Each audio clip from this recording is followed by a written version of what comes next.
అందరికీ నమస్తే welcome back to wisdom chair 1969 cooking videos. ఈ రోజు మనము ఎంతో ఆరోగ్యకరమైన మరియు రుచికరమైన గుంత పొంగనాలని పెసరపిండితో తయారు చేసే విధానము చూద్దాము।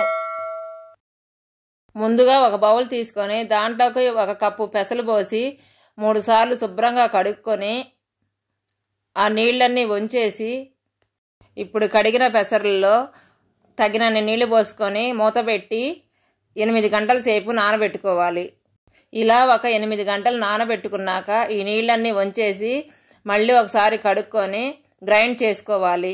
ఇప్పుడు ఈ గ్రైండ్ చేసుకున్న పిండిలోకి అరకప్పు సన్నగా తొరిగిన ఉల్లిగడ్డ, పావు కప్పు పచ్చిమిర్చి, 2 స్పూన్లు బియ్యపిండి, 1 స్పూను అల్లం వెల్లుల్లి, 1/2 స్పూను కారం, 1/2 స్పూన్ ధనియాల పొడి, 1/2 స్పూన్ జీలకర్ర పొడి వేసి ఈ అంతా పిండి మొత్తానికి పట్టేలాగా బాగా కలుపుకోవాలి।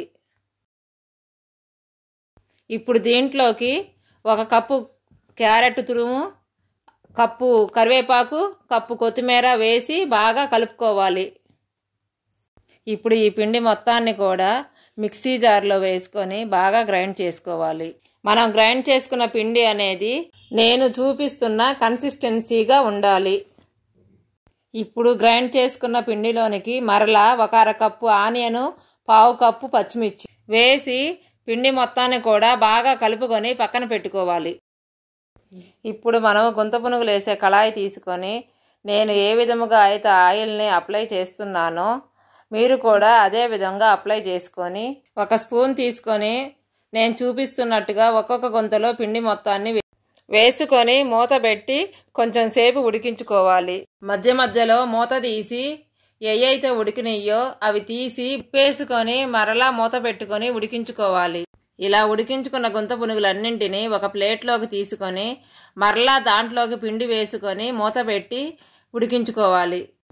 మీకు ఒక విషయం చెప్పాలనుకుంటున్నాను, అదేంటంటే పిండిని నేను ఎందుకు మిక్సీ పట్టానంటే చాలామంది పిల్లలు పచ్చిమిర్చి, కొత్తిమీర, కరివేపాకు ఇలాంటివన్నిటినీ వేరేస్తుంటారు కాబట్టి వీటి యొక్క ప్రయోజనాలు పిల్లలకి అందవు కాబట్టి మనము పిండిని మిక్సీ వేస్తే వీటి యొక్క ప్రయోజనాలు, పోషకాలు అన్నీ కూడా పిల్లలకి బాగా అందుతాయి। ఇప్పుడు ఇదే విధముగా గుంత పునుగులన్నింటినీ కూడా ఉడికించుకుంటూ ఉడికినట్టుగా ప్లేట్లోకి తీసుకొని పక్కన పెట్టుకుంటూ ఉండాలి। చూశారు కదండి గుంత పునుగులు ఎంత బాగా వచ్చాయో। పునుగు అనేది అన్ని వైపులా కూడా బాగా ఉడికిపోయింది।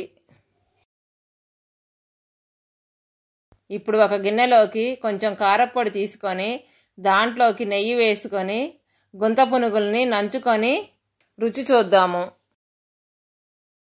చాలా బాగుంది। Thank you for watching. మీకు మా వీడియో నచ్చినట్టయితే please like, share, subscribe and click the bell icon.